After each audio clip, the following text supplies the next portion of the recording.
Hello everyone, welcome back to another video. I've made videos talking about the relationships in Grimgar a couple times, specifically the romantic relationships between Haru and Mary and Ranta and Yume. And I could probably do some more videos talking about the relationships in the party. And if I'm being entirely honest, aside from romantic stuff, the story does really good relationships when it comes to platonic relationships. Like romance, writer can't really do it very well, maybe a little bit, but not too well. But platonic relationships, that shit, he's got on lockdown. He does the platonic relationships so well that a lot of times people misunderstand the platonic relationships as romantic sometimes. And don't get me wrong, I'm not here to like kick over your ships. If you guys want to ship like Haru with Yume, that's your thing, go for it. But I strictly stick to what is canon and what is shown in the story. Like, I don't do headcanon relationships.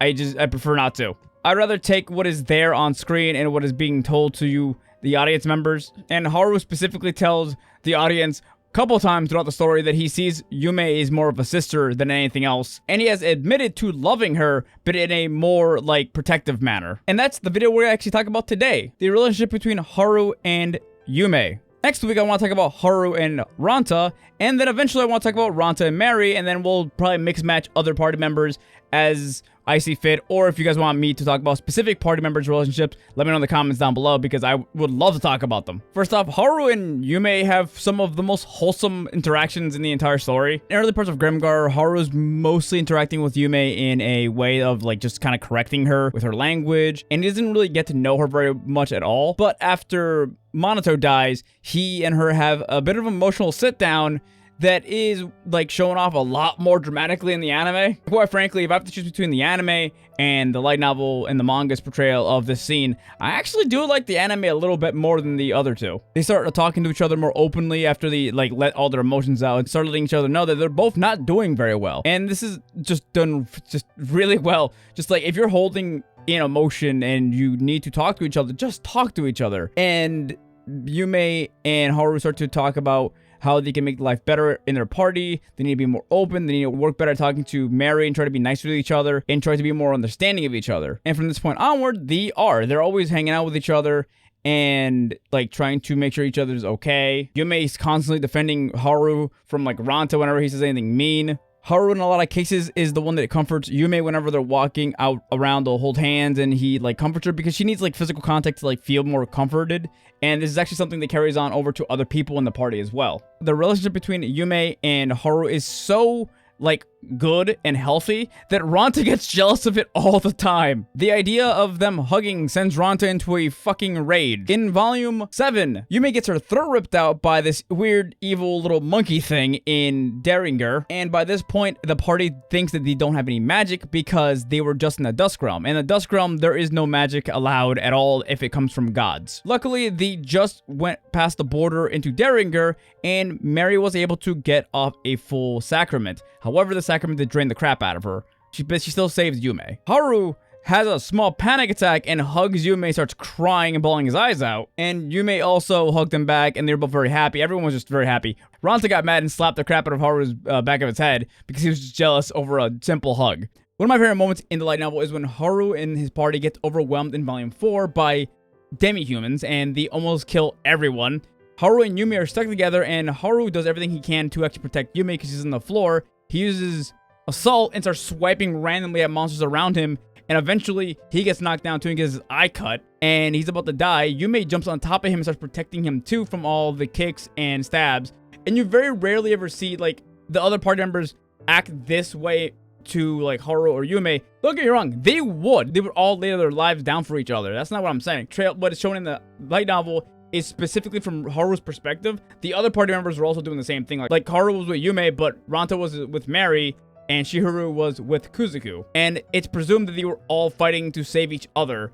But from the perspective we got was Yume and Haru, and they both genuinely care so much for each other, they're willing to lay their lives down for each other, like, to a ridiculous degree. And in volume 8, you actually get to see just how good Yume and Haru actually are as a team. They get separated from the rest of their party, and they're both able to take out 2 orcs together. Both these orcs are armored up, by the way, and have really good weapons. But they both did it just with each other's help because they both understand each other so well. And throughout the entire experience, Haru and Yume are also holding hands and just kind of like comforting each other because they're both kind of panicking a little bit because they're stuck away from their friends. And at one point, this creep tries to make out with Yume, which, by the way, the story does actually call out how incredibly gross it is for him, a grown-ass adult, to try to make out with a 17-year-old. Thank you, writer of Grimgar, for not being one of those weirdos. I appreciate it. But Haru pulled Yume back immediately and got between him and her, which I really like that because it just shows you how protective Haru is, like, of Yume. Also, I should probably mention that the portrayal of, like, young teenage men in this story is actually not